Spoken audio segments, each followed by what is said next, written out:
Is it possible for a child sexual molester to be healed enough to be safe around children? I once asked Leanne Payne if she had ever known a child molester to be healed, and she replied, "Oh, my lands, yes, honey, lots of them." Though the statistics aren't very assuring for this population, which has a higher rate of recidivism than most, God can do anything. So of course it's possible. The better question is, considering our inability to see into a person's heart, to know with a certainty that they are now safe with children, is it wise? The answer for the alcoholic is obvious to everyone when the question arises whether they should be around alcohol anymore, and I think it should be in this case as well.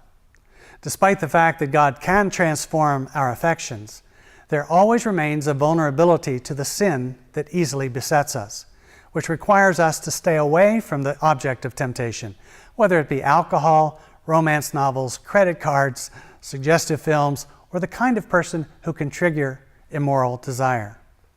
If we are to remain healed, we must keep within the bounds Christ places around us.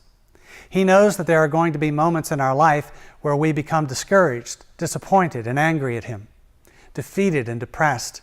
In such moments, we are vulnerable again to the old ways of thinking and acting.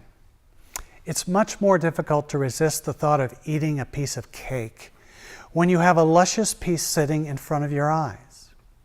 That's why God exhorts us in His Word to guard our heart and mind, to set no evil thing before our eyes.